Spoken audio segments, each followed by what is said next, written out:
ओलीको प्रश्न, विमानस्थलका मान्छे र मेसिन सुतेका बेला सुन भित्रिएको हो र? गरिबको चमेली बोल्दिने कोही छैन भन्दै बालेन र सुनिता विरुद्ध काठमाडौँमा प्रदर्शन। रेशमको रोष, बाहुन नेताले हिन्दू राज्यलाई धर्मनिरपेक्ष बनाए, मधेसवादी नेताले मधेस सोचेर मधेसी ठगे। पोखरामा स्थानीयले अवरोध गर्दा 4 दिनदेखि उठेन फोहोर। सहर दुर्गन्धित, टिकटक लाइभको घट्दो क्रेज, नेपाली टिकटकमा पनि प्रयोगकर्ता आउनै छाडे। सुन काण्डमा भरिया समाउने र मालिक उम्काउने खेल हुन सक्छ, रवि लामिछानेको भनाई। एमाले युवा नेताहरूको हैसियत दुनामा खाएर कुनामा बस्ने सरह पनि छैन, महामन्त्री शर्माको भनाई। सुन तस्करीमा सरकार आफूलाई बचाउने अरूलाई फसाउने खेलमा, ओलीको भनाई। अभ्यासका क्रममा सैन्य हेलिकप्टर दुर्घटना, 4 जना बेपत्ता। सामाखुसी खोलामा बगेर बेपत्ता बालक अझै फेला परेनन्। वन्यजन्तु र मानव बीचको द्वन्द्व न्यूनीकरण गर्नुपर्छ, पूर्व राष्ट्रपति भण्डारी। बाघ संरक्षणमा ध्यान दिएनौ भने केही दशकमै डाइनासोर जस्तै लोभ हुन बेर छैन। 14 वर्षदेखि प्रधानमन्त्री रहेकी शेख हसिनाको राजीनामा माग्दै बङ्गलादेशमा तनाव। हुम्लाको सड्केघाटका 3 गाउँमा पहिरो जान सुरु, 210 घरधुरी जोखिममा। कुरान जलाउने घटनालाई लिएर स्विडेनले रुसमाथि गम्भीर आरोप लगायो। मध्य पहाडी लोकमार्गको कालोपत्रै महिना दिनमै उकियो। र 3 देशको भ्रमण सकेर अध्यक्ष नेपाल स्वदेश फिर्ता लगायतका आज दिनभरका केही महत्त्वपूर्ण ब्रेकिङ न्युजको साथमा म सन्तोष उपस्थित भएको छु। पुरा समाचार महत्त्वपूर्ण भएकाले अन्तिमसम्म हेरी हाम्रो हौसला स्वरूप भिडियोमा एक लाइक गर्दै सक्दो सेयर गर्न नबिर्सिनुहोला। दर्शकवृन्द नमस्कार, युट्युब च्यानल इन्फो खबरको समाचार विशेष अपडेटमा तपाईहरूलाई हार्दिक स्वागत छ। आज पनि केही महत्त्वपूर्ण खबर अपडेटहरू लिएर म सन्तोष उपस्थित भएको छु। पुरा समाचार महत्त्वपूर्ण भएकाले अन्तिमसम्म हेरी हाम्रो हौसला स्वरूप भिडियोमा एक लाइक गर्दै सक्दो सेयर गर्न नबिर्सिनुहोला। साथै यति बेला कुन ठाउँबाट भिडियो सामग्री हेर्दै हुनुहुन्छ तलको कमेन्ट बक्समा जानकारी गराउन पनि नबिर्सिनुहोला। समाचारको सुरुमा नेकपा एमालेका अध्यक्ष केपी ओलीको प्रसङ्ग। नेकपा एमालेका अध्यक्ष केपी शर्मा ओलीले सरकारको जानकारी बिना विमानस्थलबाट सुन भित्रिन सम्भव नहुने जिकिर गरेका छन्। बाँकेको नेपालगञ्जमा शनिबार लुम्बिनी प्रदेश स्तरीय जनप्रतिनिधिको प्रशिक्षण भेलालाई सम्बोधन गर्दै ओलीले सरकारले सुन तस्करीमा संलग्न आफ्ना मान्छेलाई बचाउन खोजेको आरोप लगाएका छन्। सरकारको जानकारीमै सुन तस्करी भएको जिकिर गर्दै ओलीले भने, एउटा सुई समेत छिर्न नसक्ने विमानस्थलमा कसरी 1 क्विन्टल सुन भित्रिन सम्भव हुन सक्छ? मान्छे मेसिन सुतेका बेला त्यो सुन भित्रिएको हो र? करिब 100 किलो सुन तस्करीमा सत्ताधारी दलका मान्छेलाई जोगाउने र अरूलाई फसाउने खेल भइरहेको उनको आरोप रहेको थियो। यतिका दिनसम्म छानबिनमा ढिलाइ हुनुमा पनि उनले शङ्का व्यक्त गरेका छन्। बेलालाई सम्बोधन गर्दै अध्यक्ष ओलीले अब देश हाँक्ने पार्टी एमाले नै भएकाले जनप्रतिनिधिले शालीनता अपनाउन निर्देशन दिए। एमालेबाट निर्वाचित जनप्रतिनिधिमा अहमता र घमण्ड नभई शालीनता हुनुपर्दछ, ओलीले भने। उनले अहमता र घमण्डलाई त्यागेर जनप्रतिनिधिले शालीनताका साथ जनताको सेवामा लाग्न आग्रह गरे। अबको निर्वाचनमा हरेक तहमा 51% जनताको मत हासिल गर्ने गरी एमाले अगाडि बढेको पनि उनको भनाइ रहेको थियो।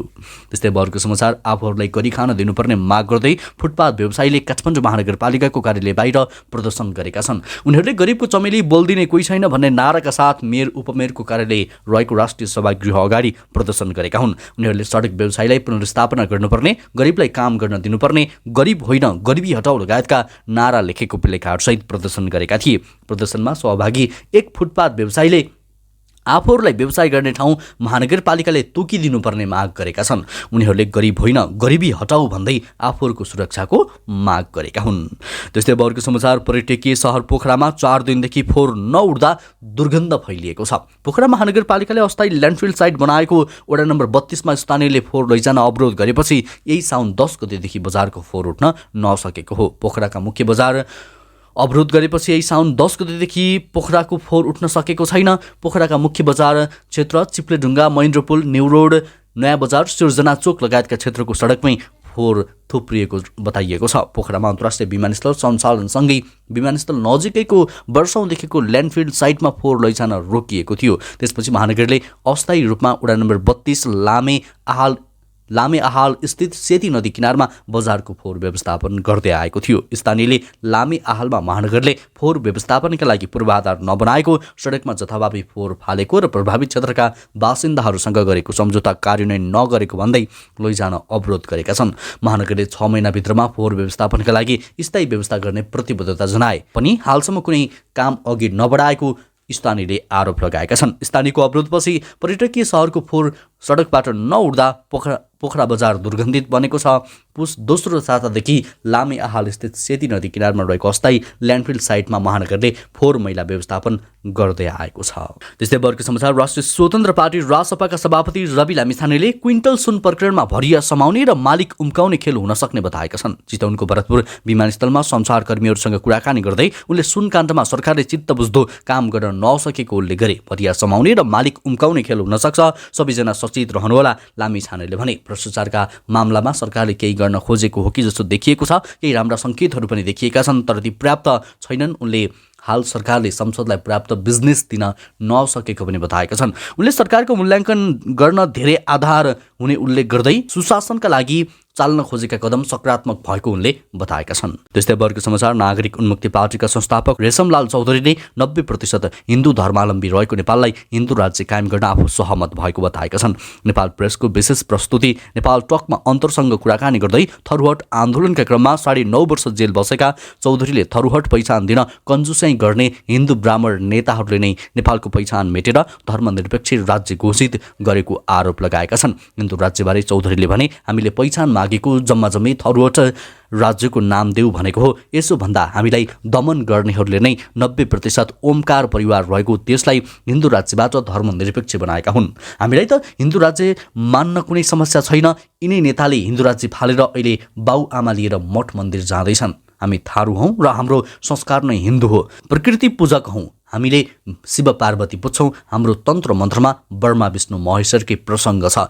हामीले त हिन्दू राज्यको विरोध गरेका छैनौँ नि। हामी त भन्छौँ हाम्रो पहिचान थरुहट दिनुहोस्, बहुसङ्ख्यक नेपालीको पहिचान हिन्दू राज्य पनि फिर्ता लिनुहोस्, उनले भनेका छन्।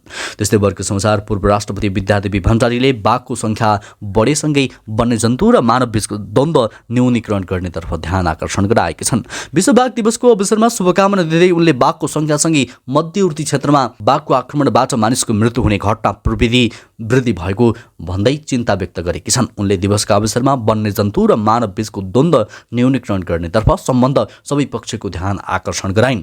बाघ विचरण गर्ने वन क्षेत्रको विस्तार, बाघका लागि आहारा हुने वन्यजन्तुको सङ्ख्या वृद्धि गर्न घाँसे मैदानको विस्तार र मध्यवर्ती क्षेत्रमा बसोबास गर्ने समुदायमा सचेतना अभिवृद्धिका साथै वैकल्पिक जीविकोपार्जनका उपायको उचित व्यवस्थापन गर्न सम्बन्ध पक्षले ध्यान पुर्याउनु पर्दछ शुभकामना सन्देशमा उल्लेख गरिएको छ। पूर्व राष्ट्रपति भण्डारीले बाघको संरक्षण नेपालको पर्यटन प्रवर्धन एवं आर्थिक विकासका लागि महत्त्वपूर्ण भएको भन्दै संरक्षणका उचित उपाय अवलम्बन गर्न र त्यसलाई निरन्तरता दिन पनि आग्रह गरेकी छन्। त्यस्तै वर्ग समाचार यही साउन 7 गते काठमाडौँको सामाखुसी खोलामा आएको बाढीले बगाउँदा बेपत्ता भएका 13 वर्षीय बालक साजन मगर 1 हप्ता बित्न लाग्दा समेत अझै फेला परेका छैनन्।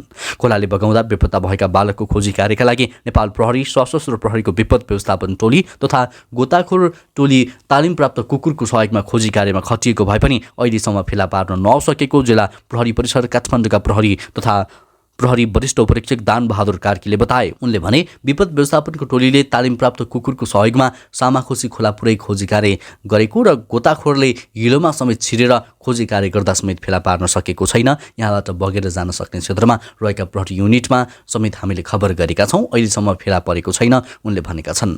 त्यस्तै अर्को प्रसङ्ग, नेपाली काङ्ग्रेसका महामन्त्री विश्वप्रकाश शर्माले पार्टीमा एमाले युवा नेताहरूको हैसियत दुनामा खाएर कुनामा बस्ने सरह पनि नभएको बताएका छन्। नेपाली काङ्ग्रेस काठमाडौँ क्षेत्र नम्बर 9 क प्रदेश कार्य समितिले शनिबार आयोजना गरेको एक कार्यक्रममा बोल्दै उनले सो टिप्पणी गरेका हुन्। काङ्ग्रेसका युवाहरूले आफ्नो सन्देश दिनका लागि पार्टी सभापति शेरबहादुर देउवासँग संसदीय दलको नेतामा मुस्कुराएर प्रतिस्पर्धा गर्ने आँट गरे पनि एमालेका युवाहरूमा पार्टी अध्यक्ष केपी ओलीसँग प्रतिस्पर्धाका लागि साहस गर्ने आँट नभएको महामन्त्री शर्माको प्रतिक्रिया रहेको थियो। उनले एमालेका युवाहरूलाई पनि संसदीय दलको चुनावमा कमरेड केपी ओलीसँग प्रतिस्पर्धा गर्ने गर्न सुझाव दिँदा उनीहरूबाट आफूहरूको अवस्था भनेको कुनामा बस्ने दुनामा खाने जवाब पाएको बताए। तर काङ्ग्रेसका युवाहरूले भने गगन थापालाई संसदीय दलमा हारिन्छ भन्ने थाहा हुँदाहुँदै उम्मेदवारी दिन लगाएर युवाहरू पनि पार्टीमा छौँ भन्ने सन्देश दिएको स्पष्ट पारे। अब काङ्ग्रेसबाट सिको गर्दै सबै राजनैतिक दलहरूले पार्टीका बैठकहरू लाइभ गर्ने दाबी समेत गरे। त्यस्तै वर्ग समाचार, सामाजिक सञ्जालको मोह पनि असारको खहरे खोला जस्तै रहेछ। वर्षामा वात्तै बढ्ने अनि पानी कम हुनासाथ अस्तित्व नै मेटेर कहाँ थियो र भन्दै खोज्न पर्ने। एक हातलाई छाडेर हेर्ने हो भने सामाजिक सञ्जाल, अझ भनौँ टिकटक मोह कलाकारमा हिउँदको खरे झैँ सुकेको छ। एक समय थियो कलाकार खोज्न फिल्म हलमा होइन टिकटक लाइभमा पुग्नु पर्थ्यो। तर अहिले कलाकार र फ्यान दुवै दिक्क भएर होला त्यताको उपस्थिति सुकेकै छ भन्दा फरक नपर्ला। एक त कलाकार लाइभ कम आउन थाले, अर्को लाइभ आउँदा पनि पहिलाको झैँ भ्युज र गिफ्ट आउन छाडेको छ। टिकटक लाइभभन्दा बाहिर त जानै नसक्ने भएका थिए कलाकार किरण केसी। लकडाउनको समयपछि त उनी हात धोएर टिकटकको पछि लागे भन्दा फरक नपर्ला। तर समय बदलियो, उनी अहिले फिल्मकै काममा बढी व्यस्त देखिएका छन्। टिकटक लाइभमा आक्कल झुक्कल देखिन्छन्। जय किशन बस्नेत र टिकटक एकताका पर्यायवाची नै थिए, तर अहिले भने उनको उपस्थिति पनि केही कम भएको छ। हातमा बियरको बोतल, निन्द्रा नपुगेर सुन्निएका आँखा लिएर उनी टिकटकमा पनि कि त गिफ्ट माग्दै भेटिन्थे त कि त कोहीसँग झगडा गर्दै। अहिले शाहरुख ताम्राकार आत्महत्या प्रकरणले पनि हुनुपर्छ। उनी युट्युब अन्तर्वार्तामा बढी र टिकटक लाइभमा कम देखिन थालेका छन्। यस्तै बर्को समाचार हुम्लाको सर्केगाड गाउँपालिका वडा नम्बर 2 को रिप गाउँमा बाढी पहिरोले जोखिममा परेपछि प्रभावित क्षेत्रको अवस्था बुझ्न जिल्ला प्रशासन कार्यालयसँगै सुरक्षाकर्मीको टोलीले घटनास्थलको निरीक्षण गरेको छ। गए रातिबाट परेको अविरल वर्षाका कारण स्थानीय खोलामा पानीको बहाव बढेपछि बाढीको जोखिम बढ्दै गएको सर्केगाड गाउँपालिकाका अध्यक्ष थान बहादुर रोकायाले बताउनुभयो। अहिले भने वर्षा हुन छाडेपछि पानीको बहाव पनि घट्न थालेको उहाँले बताउनु भएको छ। यसैबीच सर्केगाडका 3वटा बस्तीको माथिल्लो भागबाट पहिरो जान सुरु भइसकेकाले जोखिममा रहेका बस्ती पहिचान गरेर स्थानान्तरण गर्नुपर्ने गाउँपालिकाका अध्यक्ष रोकाएको भनाइरहेको छ। उहाँले बाढीले खेतीयोग्य जमिन बगाएकाले क्षतिपूर्ति र राहतको सामग्रीको पनि व्यवस्था आवश्यक रहेको बताउनु भएको छ। कर्णाली प्रदेशका प्रहरी प्रमुख भीमप्रसाद ढकालले झण्डै 210 घरधुरीका 700 जना बाढी पहिरोको उच्च जोखिममा रहेको भन्दै जोखिममा परेका नागरिकको उद्धारसँगै स्थानान्तरण गर्न सुरक्षाको टोलीलाई निर्देशन दिइसकेको बताउनु भएको छ। त्यस्तै बर्को समाचार सैनिक अभ्यासका क्रममा अस्ट्रेलियाली सेनाको एउटा हेलिकप्टर दुर्घटना भएको छ। प्रशान्त महासागरमा दुर्घटनाग्रस्त हेलिकप्टरको भग्नावशेष भेटिएको अस्ट्रेलियाली प्रहरीले जनाएको छ। प्रहरीले दिनरात खोजी गर्दा पनि त्यसमा सवार चालक दलका 4 जना सदस्यको कुनै अत्तोपत्तो नलागेको बताएका छन्। क्वीन्सल्यान्डका प्रहरी प्रमुख डगलस म्याक्सडोनाल्डले दुर्घटनाग्रस्त हेलिकप्टरका धेरै भग्नावशेष फेला पारेको तथा चालक दलका सदस्यको खोजी जारी रहेको बताएका छन्। क्वीन्सल्यान्डमा जारी यस वर्षको संयुक्त राज्य अमेरिका अस्ट्रेलिया द्विवार्षिक सैन्य अभ्यासमा जापान, फ्रान्स, जर्मनी, दक्षिण कोरिया लगायत 13 राज्यका 30,000 भन्दा बढी सैनिक सहभागी छन्। शनिबार राति उक्त दुर्घटना भएपछि अस्ट्रेलियाले जारी संयुक्त अभ्यास स्थगन गरेको छ। त्यस्तै बर्को समाचार 14 वर्षदेखि बङ्गलादेशको प्रधानमन्त्री रहेकी शेख हसिनाको राजीनामा माग गर्दै विपक्षी कार्यकर्ताले प्रदर्शन गरेका छन्। आगामी जनवरीमा हुन लागेको संसदीय निर्वाचनमा तटस्थ प्रशासनलाई सत्ता हस्तान्तरण गरी निर्वाचन गराउन माग गर्दै विपक्षी दलका कार्यकर्ताले प्रदर्शन गरेका हुन्। प्रदर्शनकारीहरूलाई प्रहरीले तितरबितर पारेको छ। त्यसका लागि असुर ग्यास र लाठीचार्ज समेत गरेको बताइएको छ। विपक्षी बङ्गलादेश नेसनलिस्ट पार्टीका समर्थकहरूले ढाकामा धर्ना दिन खोज्दा प्रहरीले उनीहरूलाई रोक्न बल प्रयोग गरेको बताइएको छ। प्रहरीको कारबाहीमा पार्टीका धेरै नेता तथा कार्यकर्ता घाइते भएको बीएनपीको भनाइरहेको छ। यस विषयले बङ्गलादेशमा तनाव बढ्दै गएको छ। देशको सत्तारूढ पार्टी अवामी लीगले बीएनपीको यो मागलाई अस्वीकार गरेको छ। बङ्गलादेशका विपक्षी र मानवाधिकार सङ्गठनहरूले सत्ता विरोधी प्रदर्शनमा सरकारको कारबाहीको आलोचना गरेका छन्। त्यस्तै बर्को समाचार कुरान जलाएको घटनालाई लिएर मुस्लिम विश्वमा आलोचना भइरहेको बेला स्विडेनले रुसमाथि आफ्नो अन्तर्राष्ट्रिय छवि धमिलो पारेको आरोप लगाएको छ। स्विडेनले आफू रुसी समर्थित प्रचार अभियानको शिकार भएको बताएको छ। स्विडेनका नागरिक रक्षा मन्त्री कार्ल ओस्कर बोहलिनले बुधबार भने कि रुसी समर्थित मानिसहरूले कुरान जलाउने कुरालाई स्विडेनले समर्थन गरेको प्रचार गरिरहेका छन्। त्यसो गरेर तिनीहरूले स्विडेनको छविलाई पनि हानि पुर्याइरहेका छन् र नेटोमा सामेल हुने प्रयासमा बाधा पुर्याइरहेका छन्। रुसले युक्रेनमा आक्रमण गरेपछि स्विडेनले नेटोमा सामेल हुने प्रयास गरिरहेको छ, तर मुस्लिम राष्ट्र टर्की त्यसको बाटोमा अवरोध खडा गरेको देखिन्छ।